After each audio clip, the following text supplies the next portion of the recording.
a lot of the times when we're doing this business, we are accustomed to doing only direct selling businesses, okay? So what's a direct selling business?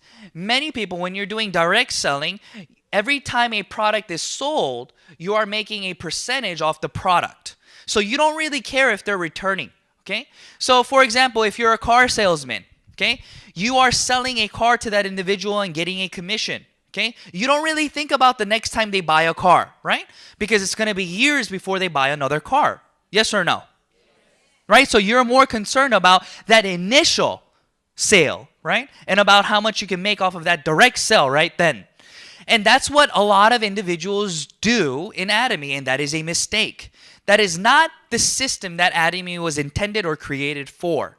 So a lot of individuals that I visit, different countries that I visit, where their direct selling history is very long, they try to do Atomy with direct selling. But it is not direct selling, okay? Because you cannot offer absolute quality and absolute price to individuals if it is a direct selling model. Because you have to provide a big incentive for the initial sale to be done then, right? But that's not the case here. Why? If we are selling an absolute quality product at an absolute what?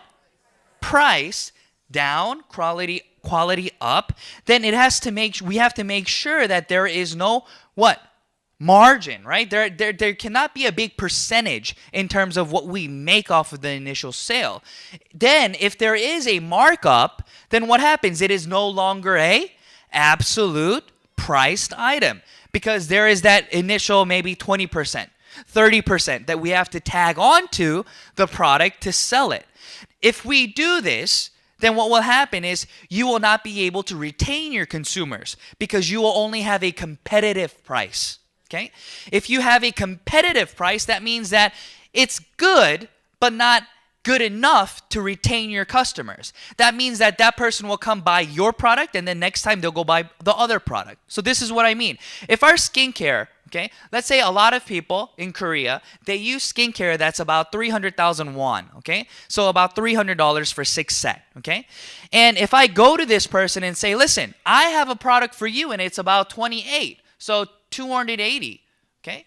Then there's only a difference of $20, okay? So if there's only a difference of 20,000 won, which is about $20, then this person, next time when they go to buy, they might as well just buy the 300 won for convenience then, right? There's no difference. There's no big difference. But Atomy's, okay? Atomy's, the new Fame product just came out, right? The Fame. So now our 6 set has turned into the Fame. And that one is about 88, okay? So look at the difference in price. You're saving about $210 then.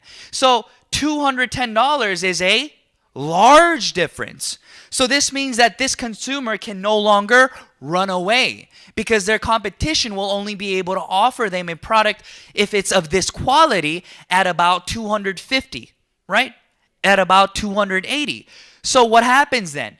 This consumer has now experienced what we call absolute price, absolute quality. So therefore, they will continue to buy the product from you. So therefore, if you have returning customers and it's automatic, then we call that passive income, okay? So a lot of individuals build their network like this.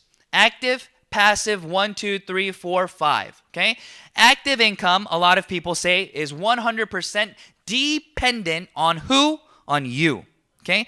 Everything business-wise, everything when we are building starts with you, okay?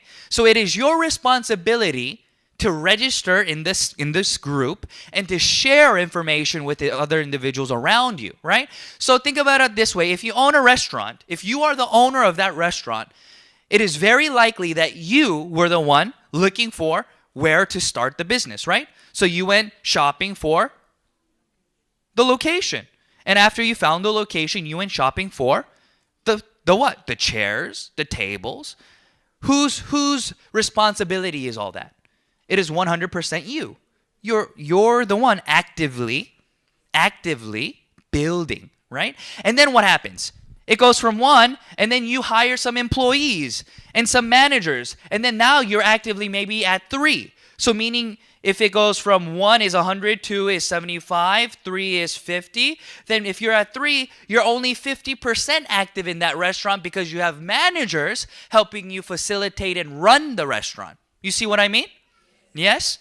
But your growth will never get to 5. You will never be at 0. It's impossible for the owner to be at 0 because there will always be issues within the restaurant or whatever company where you have to go sign off on things, hire new people, make new contracts. So you never really get.